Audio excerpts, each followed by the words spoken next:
Welcome to Identiverse 2025. I am here with CyberRisk TV, Adrian Sanabria, here with Jackie. Yay! How you doing, Jackie? I'm fantastic. I'm happy to be here. It's very unusual we get to see each other in person, so it's awesome to be here.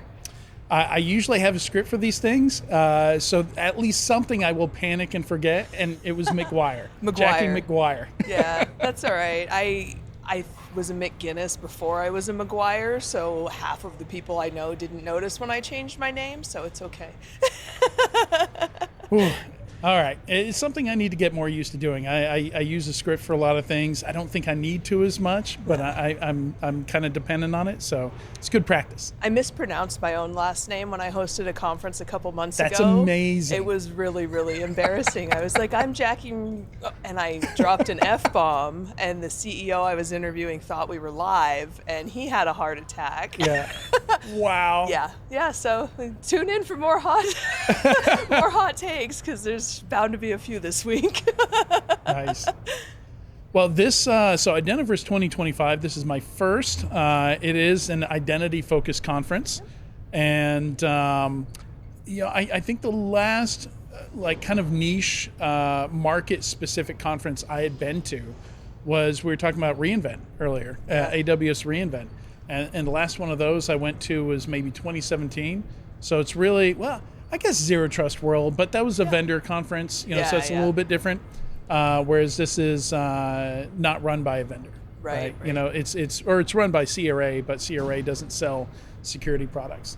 So we're here at the Mandalay Bay Conference Center and getting flashbacks. I don't think I've been here since before the pandemic. I don't think I've been to a Black Hat since the pandemic. Yeah, I think I've been to everyone since the pandemic. I have actually met some of my best friends and the people I hang out with the most, which is saying something, because I don't have friends. At least friends I hang out with. I think friends. I have friends, but I think like most neurospicy people, I only actually hang out with like 3 people that I'm not related to. So, but yeah, like Black Hat I find is always one of the between Black Hat and DEF CON, there's always fun to be had. So I'm trying to think if I've been to the Mandalay since last year, though. I don't think so. Yeah, it was a little depressing how familiar everything was. It's a testament to how many times I've been here in the past, but I didn't need any directions. From when the Uber dropped me off, I knew exactly where to go. I knew where everything was, down to the FedEx office in the convention center to pick up my package. And yeah, it's I mean, familiar in a good way too. Yeah. Right. It's kind of nice to be somewhere familiar where you know how to get around, and this will not be the only time either of us will be here at the Mandalay this year. No. I almost feel like I live in Vegas part-time. Like, I'm wondering how many days a year you have to work in a town. At least you're close. Yeah. I'm in Tucson, so it's a quick flight. But yeah, same thing. I get here, I know exactly how the airport's laid out. I know where I need to go. I know which restaurants I like and don't like. I know which clubs I can get into. Like, it's if you had asked me in my early 20s if there would be a point in which I felt like I was like an old school Vegas resident, I would not have predicted that, but cybersecurity has brought that wonderful. And what is it about Vegas that cybersecurity people like? And because I've always wondered this, right? Because I would say probably half of the cybersecurity conferences, the large ones, are in Vegas. Is it the ability to be anonymous? Is it that you can just kind of disappear into big crowds? Is it there's all kinds of different types of entertainment? Like, what do you think it is about Vegas that brings security people here? Well, I don't know if it's just that, the price of putting on a conference here ends up putting a lot of the conferences here in the availability of conference space. Like AWS and reInvent, that was the Sands Convention Center is the second largest convention center in the world. Yeah. So just the scale of everything, the fact that it's easy to put stuff on here, but a lot of us are on kind of that autism scale somewhere, right? And there's a lot of flashy things. There's a lot of shows. There's a lot of gadgets, a lot of technology here. So maybe there's the shiny. We just want to cut loose. Yeah, there's always some new show. There's always some new, especially today. I noticed not today, but in recent years, there's more and more like technology focused, like almost not quite museums. I don't know what to call them, but experiences you can go walk around in. So maybe that, and I know I in the past, I think I've been to one show in the 40, 50 times I've been to Vegas.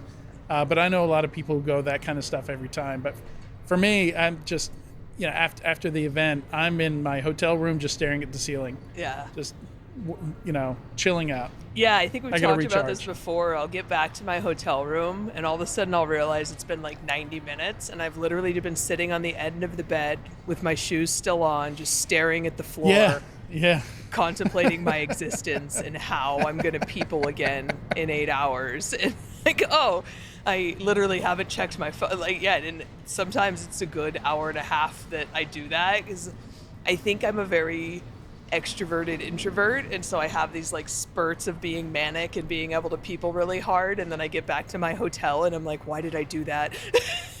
What did I do? So conferences are always fun for that reason. But yeah, Identiverse, I think we were talking earlier about identity in general and kind of what to talk about here, and I think it's really exciting for me to be, I had an option of whether I wanted to come to Identiverse or not, and I chose to come because identity is kind of the new front of security war, right? I think there's somebody said to me the other day, like 100% of compromises involve some type of identity, right? You don't compromise things without an account to log in through. And I think we're in this really weird transition period for identity, where historically we've had machine identities and human identities, right? And very clear delineation between the two. And now somebody just came in and threw a AI-powered hand grenade into that. So I'm actually really excited to go to some of the sessions and see some of the more cutting-edge stuff. We've got a really exciting interview with Tina from Badge, who's doing some really cool stuff with biometric identification. And so I think on the nerd side, I'm pretty excited. I'm going to drain my social battery, but hopefully also fill up my intellectual battery. Right. Yeah, it really does. Going to one of these events changes, like all the interviews we have for the rest of the year will be impacted by what we learned at this event. I've noticed that with each event I go to after Zero Trust World, my brain was still digesting that weeks later and incorporating it into other conversations. So I want to talk a little bit. First of all, Identiverse is 16 years old now, and it's a 4-day conference, over 250 speakers, over 3,000 attendees, and over 200 vendors in the expo, which the folks watching this cannot see, but it's directly behind us. We're at one of the corners of the expo, and it's a decent sized expo. It's no RSA, but over 200 vendors here, and it is part of CyberRisk Alliance. So as you can tell on the wall behind me, I think CRA bought it maybe 4 or 5 years ago, if I recall correctly, and it's one of the many events that CRA now owns, along with InfoSec World and a few others. We'll also be doing that one later this year. That's exciting. Yeah, in Orlando. Yeah, that one does not move around. I think this one does, because I recall Identiverse, I think, was in Denver last year. Ooh. Yeah. Well, now I'm excited for next year. Yeah. I don't know if they intend to move around or if this is a more permanent move, but I do remember Identiverse being in a couple different cities. Nice. So something that happened today, so I mentioned 4 days, so Tuesday, Wednesday, Thursday, Friday. Our busy day is going to be tomorrow. We're going to be streaming live almost all day tomorrow, Pacific time. So it'll start a little bit earlier for folks on the East Coast. But today was workshop day. Had a whole bunch of workshops today. There was a non-human identity workshop. And I found the workshops kind of outline the major topic areas for the conference, or some of them at least. Non-human identity, as you said, with machine identity, it's nothing new, but it's expanding so much. There's with MCP and AI plugging into different things, APIs and all the tokens you need for all the things to talk to each other behind the scenes without a human present is going to ramp up quite a bit. AI and identity, the big question of how do we an AI agent, like how do we think about it? How do we secure it? Because the more we narrow its access to things, the less useful it becomes. So do we treat it like a human identity or a machine identity, or is it an entirely new thing? So I'm going to be interested to see more about that. But that's one of the workshops that happened this morning. Continuous identity, which we heard about a lot at Zero Trust World, actually, because just the idea of if I steal your Slack token and I'm suddenly logged in as you, we want to be checking to see something went wrong with behavior. All of a sudden, this account that was acting normally is downloading, a billion files all at once. It's, mass exfiltration of data. All kinds of different triggers we want to look at to maybe force a reauthentication, or, somebody needs to do something sensitive, like change somebody's salary. Like there should be an extra check there. Yeah. And then personal identity, which I think is interesting. They had a workshop on personal identity. And I'm going to have so many acronyms and things to learn here. There's things like with continuous identity, CAEP, RISK, which I think of as reduced instruction sets for chips, but I'm sure that's not what that means, RISC, and shared signals. I think I've seen shared signals before. But again, I think that goes to, okay, something weird's going on with this account, that kind of thing. Like a user and entity behavior analytics type. And then with personal identity, there's self-sovereign identity, which is SSI. Not familiar with that acronym. MDocs, not sure what that is. Verifiable credentials, I guess they're talking about identity verification, which it's interesting that organizations and even governments are depending on people's personal devices to do identity verification, because we happen to have these things that can do a decent job of saying, yes, that's a live human face and not a photo of that person, to prevent identity fraud. So I think that's pretty interesting. Interested to learn more about that. I was kind of surprised to see personal identity as one of the big 4 workshops. Yeah. Well, I think I'm surprised and I'm not surprised, because it's one of the things that you probably struggle with as well. So I also am as a contractor. I have 10 jobs, right? And I have Do you have a separate laptop for each? You have separate credentials? Hell no. No, neither of us do. Yeah. So, I just have a lot of freaking Chrome profiles. Yeah. And I will say I do carry a separate mobile device. I have separate Chrome profiles. Yeah. So I have chosen, I've always had a work phone. I've always wanted a work phone. So I do carry a separate mobile just for my work accounts, and I don't have any crossover accounts between the 2 devices. And that has actually been more to protect the organizations I work for than myself, just because I do all kinds of crazy shit on my personal phone. But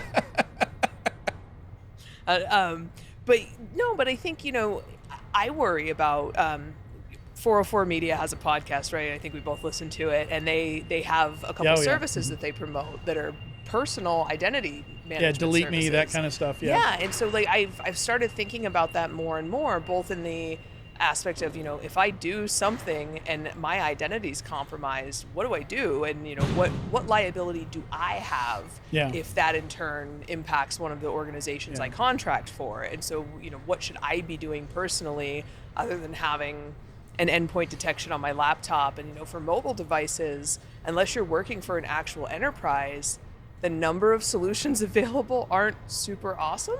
I've really been trying to find something more effective, and I just don't think there's a lot of great options out there. So I think we do probably as individuals need to start focusing more on our personal identity security, just because of smart devices, our fates are kind of tied to our employers. So either that line is totally gray now. Either a compromise on your employer could compromise information on your device, or vice versa. So it's something that I've been thinking about a lot, and I blame 404 for it, because they're always advertising forget me. But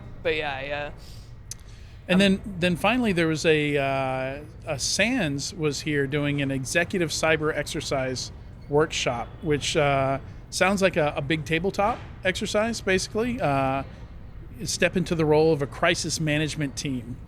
That sounds like it was probably pretty interesting for a bunch of executives to be in that room. And they're actually screening who could join that that workshop because they specifically just want security leaders in there. So. But Yeah, I do think, like, leading the response to an incident is a significant, like, as an executive, is a significantly different responsibility than even, like, the head of security or the head of incident response, right? Because that includes crisis management, communications, people management. Like, there's, as a CISO, I imagine there's the amount of things that you have to be watching while also trying to deal with security posture is enormous, and figuring out when to tell which executives and who to wake up in the middle of the night and who not to. Well, a lot of it's just preparation. It's so that you don't have to think super hard about that stuff. When you've trained for it, you've prepared for it, you got a playbook ready. You just open up that playbook and go, and you're not having to make it up as you go. Yeah. Though, I mean, certain personality types thrive on that kind of stress and adrenaline, those types of instances. And not all security leaders come from the same background. So red teaming and blue teaming and doing, I think we talked about this a couple weeks ago on one of our episodes. They're non-technical CISOs out there. And so their willingness to, divert resources to do some type of, incident simulation, catastrophic incident simulation, resilience, things like that, is low. And I think it's something that more outside of security executives should be aware of, is this is something your security executive should be doing. And it may not necessarily be intuitive to you that, yes, we actually do need to simulate, we completely lose cloud connectivity. We do need to simulate, all of our storage is encrypted. And you can tell the companies that didn't have a plan. Because it's a hot mess. You know, they try and deny it, they try and hide it, they just all these things that you would know if you've ever studied anybody else having a breach, if you've done tabletops. There's just so many things that become obvious to the public when you're dealing with that event for the first time with no plan. Yeah. All right. Well, that's all we've got for today's opener. We do not have one for tomorrow. So I want to mention most of the big keynotes are going to be tomorrow. We've got John Pritchard, CEO of Radiant Logic. Ready Player 2 is the name of his keynote. Why multiplayer AI beats going solo in identity security. Hannah Rudder, the Deputy Director, Digital Identity for the UK government, establishing trust through standards, governance, and legislation. And it looks like, no, I don't think that's a panel, it's just her. And then the third one tomorrow morning, building world-class teams, how to achieve breakthrough performance through collaboration, creativity, and a culture of one. Robin Benincasa, world champion adventure racer, firefighter, and keynote speaker. So, we got some interesting stuff tomorrow morning. That's it from us for right now. We'll have some interviews coming up later today. We've got just 2 today before we sign off. And you can check out all the coverage at securityweekly.com/IDV.